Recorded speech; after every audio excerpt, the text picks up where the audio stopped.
FIFA 23 Ultimate Team is a constant grind no matter which game mode you go through, but there is one activity that you can do which is slightly easier. This is SBCs. If done correctly, you can always profit from the challenges, even if the reward at the end is not as good as what you was expecting. And what's really cool with squad builder challenges is that there's a much faster turnaround for you to be rewarded compared to if you was going to go into the likes of division rivals, squad battles, or even FUT champions. So with all that in mind, here's how you can always profit from SBCs. But before we do get into the video, if you're looking to get some very easy coins, then there is no better place than AOA. Head over there to get yourself some cheap, fast FIFA 23 coins, completely reliable, and if you use Fnatic at checkout, you also get yourself a 3% discount. Link can be found in the description down below. Getting back into the video. When actually going through squad builder challenges, there's somewhat of an art. Yes, you can be the player that wants to dominate everything and have every possible player within the game, but I guarantee if you did that, especially when going through these types of challenges, you will be at a loss. Because there is one thing that you should know. Squad builder challenges are great for EA to deliver content, but it's also a great way to manage the transfer market. When there are loads of different people who just load up on as many FIFA points as possible to open as many packs as possible, there's an increase on the amount of players available on the transfer market. And if it was just left at that, eventually everything would go down to its minimum price. That's where SBCs come in. They're there to deliver content, but also with some of these challenges, they're there to help manage the market because it gives you a funnel where you can throw players in, get rid of them, and they're completely taken away from the game, never to be seen again. So with that in mind, there's gonna be some traps. Some SBCs will not give you a reward that's actually worth going through. They're just released for the sake of controlling the market. So if you went through every single one of them, you will not be able to profit from every single one of them. With that in mind, this is what you should be doing. Firstly, with any type of challenge that you go through, if you're wanting to actually complete it and be able to end up with more coins at the end, it's actually worth trading with the players that are going to be used for that SBC itself. This is one of my biggest recommendations when going through the advanced challenges, but it's also used into every other SBC that I go through. And yes, it does mean that it's going to take slightly longer to complete that challenge than if you was just to go and throw them in and get rid of the players. But this video is about how you can always profit by going through these challenges. You don't need to do anything too crazy. Really, it comes down to two different trading methods that you can use. Firstly, you have the bulk bidding, the mass bidding, where you can find one of those specific players that you're using, find their lowest buy now, and bid couple hundred coins below. You keep that going over and over again for not just a couple players, but you max out your watch list, and as soon as they're done, list them onto the transfer market. You do the same thing over and over again. You can store one to your club, which means you manage to buy that player below market value, which lowers the cost of the SBC itself. Plus also, you'll hopefully have hundreds of players that you can use later,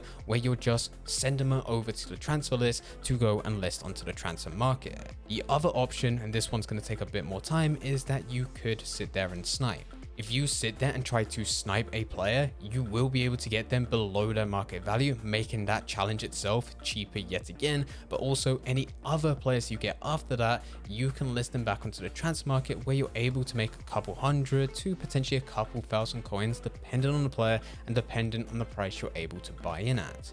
This is by far the easiest way to profit.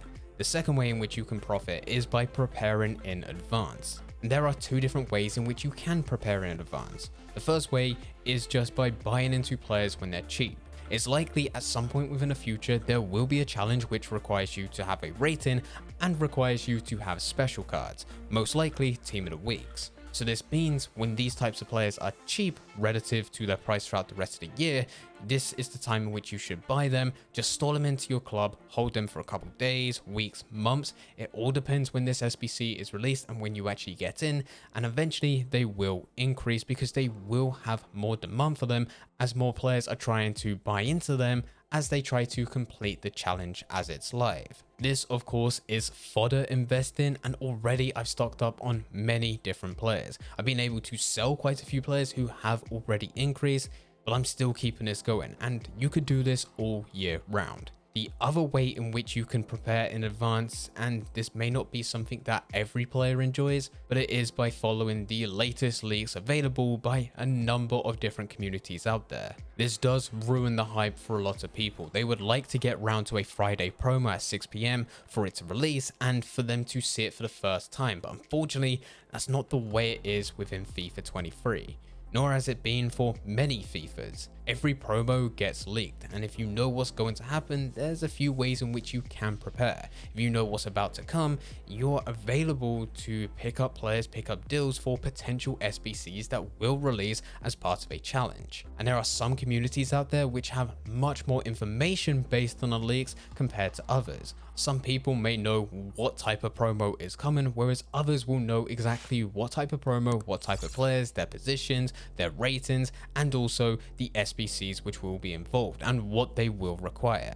Those are the types of people and communities that you need to tune into if you want to prepare in advance for this one. If not, you could just do the fodder investing. The third way is to look at methods such as the bronze pack method and the silver pack method. I understand it, it's incredibly boring. Sitting there opening bronze and silver packs, not much is going to happen. Occasionally we can get a silver or bronze inform as part of the team of the week, but it's rare. And just because they're part of the team of the week, it doesn't necessarily mean that you're going to be able to pack them, and when you do pack them, they're normally listed less than 10k. So you're not going to be getting a ridiculous amount of good cards from this, but what you will be able to do is keep coins flowing into your account. Because these packs are so cheap, you're most likely going to be able to profit from them. And from the players that don't sell, you can send them over to your club, where they will go through different types of SBCs, such as the upgrades.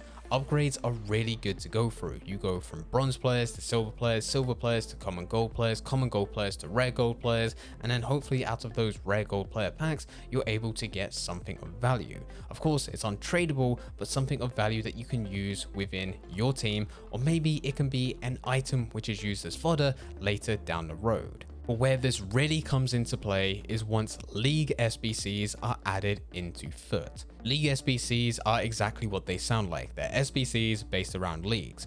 And within each of these league challenges, there will be challenges for every single team. You will need to have a full Arsenal starting 11, a full Chelsea starting 11, a full Man United starting 11. And in a lot of cases, none of these require you to have a rating, just requires you to have the players. And the best players to go for is not the common gold or the rare gold, which they're still decent to go and use, but of course to go and use bronze and silver players. And if you already have page upon pages of these in your club which are untradeable, which you managed to get from going through bronze and silver packs, which was then upgraded, this is going to help you out massively.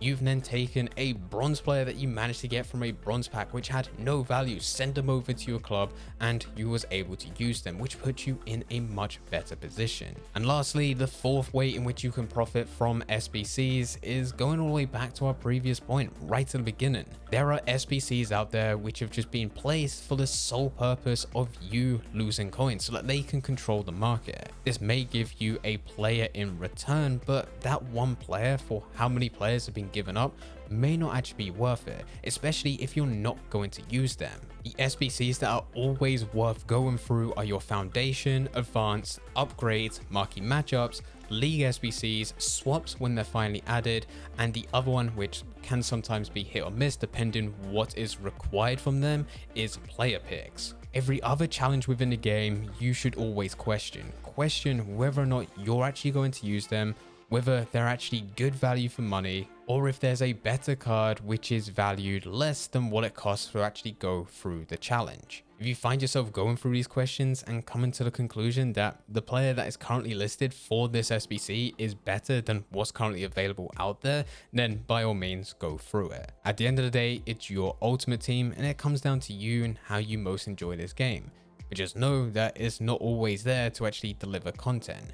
Another way in which EA does this is to give you a chance reward, a pack reward. They may give you a chance of an 85 rated player pick, or maybe a hero pack, whatever is currently available, and it may cost you 100k to go through. Sometimes it's worth just taking a second to understand that it's down to a chance. You're still not guaranteed to get anything good. And with how much it costs for you to actually go through the challenge, could you just sell the players that you have and buy one of those hero cards that you're hoping to get anyway? Because there's a lot of these SBCs that get released where loads of people go into them, but the market itself increases. And if you have done what I said before, which is prepare in advance, and you've gone through fodder investing, it's likely that the players that you bought when they were at their cheapest have now increased. So this is where you have the choice. You either complete the challenge and hope to go and get something good, or you can sell the players and just buy into exactly what you're looking for. And most of the time, I end up taking the latter.